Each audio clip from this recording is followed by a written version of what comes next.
ósea, donde se activan, donde maduran y donde se activan finalmente, ¿ya? Si ustedes tuvieran que resumir el proceso de los linfocitos B, se van a generar en la médula ósea, van a adquirir una serie de características que son básicamente sus competencias para que estén habilitados a funcionar como linfocitos. Van a pasar por un proceso de selección que puede ser negativa o positiva, que los va a habilitar, se les van a asignar sus correceptores y luego de eso van a pasar a circulación. En circulación ocurre el proceso final, que es el contacto con el antígeno, y una vez que son seleccionados como células útiles, van a entrar unas a transformarse en células de memoria y otras a expansión clonal, porque son células funcionales y van a atacar ese elemento que descubrieron ser un antígeno, que es un elemento que tiene que ser eliminado, ¿ya? Entonces, ¿cómo se activan estos linfocitos B? Y el cómo se van a ir generando las diferentes células que son capaces de producir anticuerpos, ¿cierto? Que tenemos que pasar de linfocitos B a su maduración a células plasmáticas, lo cual incluye, nosotros no lo vimos ahora en detalle, pero significa necesariamente, ustedes se fijaron que el tamaño del linfocito B era más chiquito, las células plasmáticas son como más grandes y más laxas. Son más laxos porque se desorganiza, ese nucleolo se amplía porque se descompacta el material genético y se expresan muchos factores de transcripción. Por eso que es una célula que cuando yo observo, el nucleolo es mucho más compacto. Lo mismo en cualquier célula que se genera en la médula ósea. Si yo veo, por ejemplo, promielocitos o mielocitos, que son células precursoras de la línea mieloide, son células mucho más grandes, y una de las características que a ustedes les va a tocar describir en hematología es que tienen cromatina laxa, y yo puedo observar los nucleolos. En cambio, en una célula madura yo solo veo el núcleo, y lo veo intensamente teñido y veo una sola bola más oscura, ¿ya? En cambio, como estas son células que tienen una alta mitosis, es que son mucho más grandes y ese núcleo está mucho más distendido, no está tan compacto, y además yo observo los nucleolos porque eso se está activando continuamente. Entonces, en cuanto a respuesta humoral, es decir, por producción de anticuerpos, frente a diferentes antígenos que generalmente son de origen proteico, los linfocitos van a actuar, ¿cierto?, en colaboración con los helper, dentro de del línea helper, dentro de los CD4, van a reconocer entonces el antígeno y ellos van a permitir, porque van a interactuar con estos linfocitos B y van a generar una respuesta que es mucho más específica, ¿ya? O bien los linfocitos B se van a transformar en células plasmáticas y van a generar los anticuerpos, los cuales van a opsonizar, van a marcar, van a neutralizar estos elementos extraños para tratar de destruirlos. Ya. Entonces, vamos a tener diferentes formas de respuesta humoral. ¿Por qué vamos a tener una gran variación en cuanto a las respuestas? Porque se genera una poliespecificidad en cuanto a las regiones variables de las inmunoglobulinas, ¿cierto? Ustedes se acuerdan que una inmunoglobulina, que era inicialmente receptor y después disparado como anticuerpo, tenía cadenas que eran conservadas y otras que eran variables, ¿cierto? Teníamos cadenas variables y cadenas conservadas, teníamos cadenas que eran ligeras y cadenas que eran pesadas. Y esa variación se daba justamente en el sitio que es el que reconoce el antígeno, que se llamaba, ¿ese extremo? Es la región FAB. Y específicamente dentro de la región FAB, ¿quién es el que reconoce el antígeno? ¿Cómo se llama? Epítope era de quién? ¿Y el anticuerpo? Paratopo. Entonces, es en ese paratopo donde se da esta variación por la reorganización de las cadenas. Se supone que teníamos esas secuencias que eran B, D, J, o que eran BJ y que se iban variando. Gracias a esas variaciones que nosotros tenemos una poliespecificidad. Entonces, vamos a tener reacciones que van a ser, en la medida que avanzamos hacia la inmunidad adaptativa, van a ser mucho más específicas, pero cuando partimos de una inmunidad que es innata, se va a reaccionar de forma autónoma a algunos elementos que están repetidos, como repeticiones de Manosa, ¿cierto? Algunas secuencias de polisacáridos, sobre todo aquellas que no corresponden a células de los eucariotas, como por ejemplo los lipopolisacáridos, que no corresponden a célula humana, ¿ya? Y en ese caso, como esto, la inmunidad innata ya lo reconoce como un elemento extraño, no necesita interactuar con helpers para activarse, ¿ya? Cuando son elementos que pudieran ser confundidos con células propias, es que van a requerir la activación de los linfocitos T helper. Cuando son elementos que de por sí siempre son exógenos, son extraños, se va a activar de forma automática, ¿ya? Entonces, estos linfocitos B que se activan, nosotros dijimos, se van a transformar en células plasmáticas y ellas son las que secretan los anticuerpos, ¿ya? estas células, algunas que van a ser marcadas con esta, se les marca con una proteína para que mantengan su indemnidad, para que no se dañen, para que no mueran antes de tiempo, entonces pueden generar anticuerpos por un largo periodo de tiempo. Y otras se van a transformar en células de memoria que suelen tener una larga vida. Con larga vida me refiero a 7, 10 años, ¿ya? Aunque hay estudios de algunas células que pueden permanecer toda la vida. De ahí que algunas vacunas se vacunan una sola vez en la vida. Entonces, lo que yo les decía, esta especificidad está dada por el cambio de isotipo entre estas cadenas pesadas, ¿ya? Y la maduración de la afinidad que se va dando de acuerdo al tipo de antígeno que yo me encuentro. Y eso va a estar dado siempre que se interactúe con linfocitos T. Es decir, el desarrollo de la especificidad está dada por este mecanismo que es un poco más controlado, que es la interacción de los linfocitos B con los linfocitos T. Cuando los linfocitos B actúan directamente solo secretando esos anticuerpos no, más allá de vivir un largo periodo de tiempo, no sufren ninguna otra modificación, más allá del cambio de isotipo de IgM a IgG. Pero no hay una mayor especificidad. En cambio, cuando hay colaboración de los helpers, es que sí se generan cambios internos en esa célula que los hacen mucho más específicos.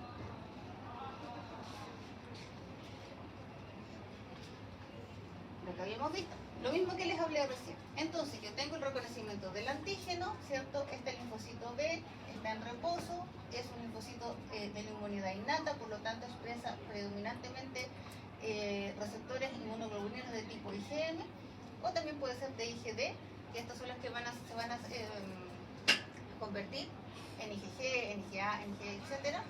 Se enfrentan a un antígeno y entonces él se activa. Y producto de esa activación va a entrar en expansión clonal, es decir, se va a multiplicar. Y dentro de esa multiplicación, algunas van a quedar, entonces, como células que se van a guardar, como una memoria, y otros que van a expresar estos anticuerpos, estas inmunoglobulinas, estos receptores de alta especificidad, para poder combatir específicamente el antígeno en el caso de que lo vuelvan a encontrar. Entonces, generamos anticuerpos, pero además se va a generar un cambio de isotipo. De lo que eran IgM, se van a transformar ahora en IgG, que es un anticuerpo mucho más específico, ¿ya? Que tiene otras características también. Esta afinidad además va a ir madurando, porque esta primera IgG que se genera va a seguir en contacto con el antígeno y se va a seguir mejorando, es como que es un posgrado. Puede haberse transformado de IgM a IgG, no se queda solo en IgG, sino que se hace una IgG mucho más específica porque aquí se producen variaciones, ¿ya? A eso se le llama maduración de la afinidad y vamos a tener ahora una IgG de alta especificidad y esa es la que se va a guardar dentro de la inmunidad, es la que va a prevalecer. Y además de toda esta parte que genera los anticuerpos, vamos a tener entonces las células de memoria.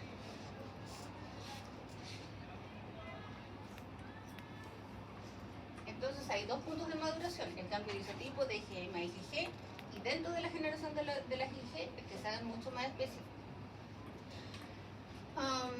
En cuanto al reconocimiento y cómo se genera la activación, entonces se va a iniciar con la unión a estas moléculas de esta inmunoglobulina que es en específica, que es IgD, y eso va a inducir a que se generen estos complejos de correceptores para que ese linfocito ahora madure. Por lo tanto, no solo lo va a activar, sino que además va a generar que dentro de ese linfocito se agrupen los receptores que son útiles gracias a señales bioquímicas que van a ser seleccionados y de esa forma se va a activar específicamente este linfocito. Y además, al generarse esta unión, va a hacer que se introduzcan algunos de esos elementos de estos antígenos a través de vesículas al mismo linfocito para que ahora lo pueda expresar en el contexto de un MHC y trabaje en conjunto con linfocitos T cooperadores. Por eso es que cuando trabaja con el linfocito B junto con el T, la respuesta es mucho más específica. Porque no solo se dedica a disparar anticuerpos, sino que además procesa ese antígeno para presentárselo a un T.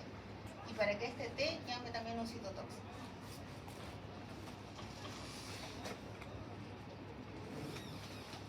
Y todo eso pasa porque se van a ir generando señales hacia el interior de la célula, ¿cierto? Una vez que esté activada, una vez que se entrecrucen estas moléculas que son tanto de los BCR como estos correceptores.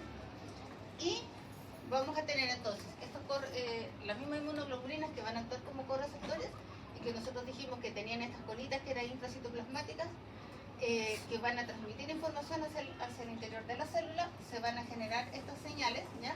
Gracias a unas moléculas específicas, son unas inmunoglobulinas alfa y beta, y eso va a generar un cambio en la célula y va a hacer que la célula se active y funcione específicamente.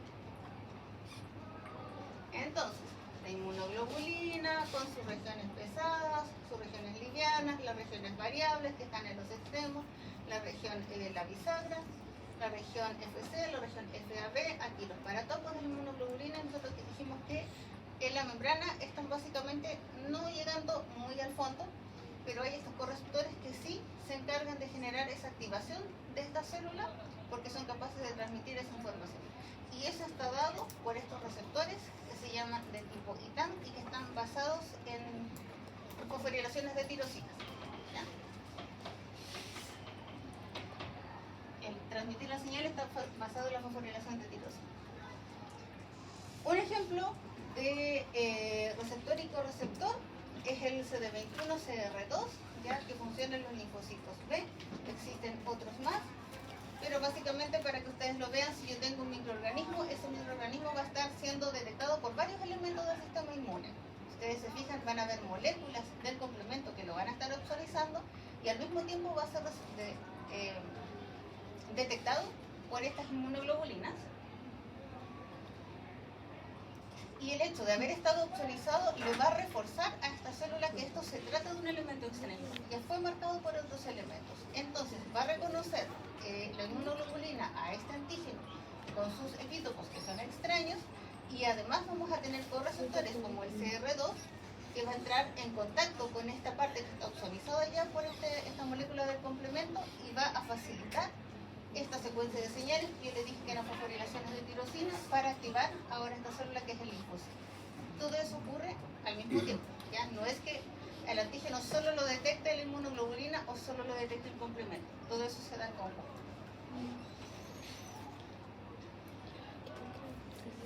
Por lo tanto, si yo tuviera alguna falla, por ejemplo, que no se produjeran suficientes de estas proteínas, porque yo tengo una deficiencia hepática, por poner un ejemplo, dificulta que se genere esta respuesta, porque no voy a tener este elemento adicional. Y como ustedes vieron, yo necesito de estos correceptores para que se active la célula. Entonces, no puedo depender solo del reconocimiento por esta inmunoglobulina, porque esto es muy básico. Necesito además que tenga este otro marcador.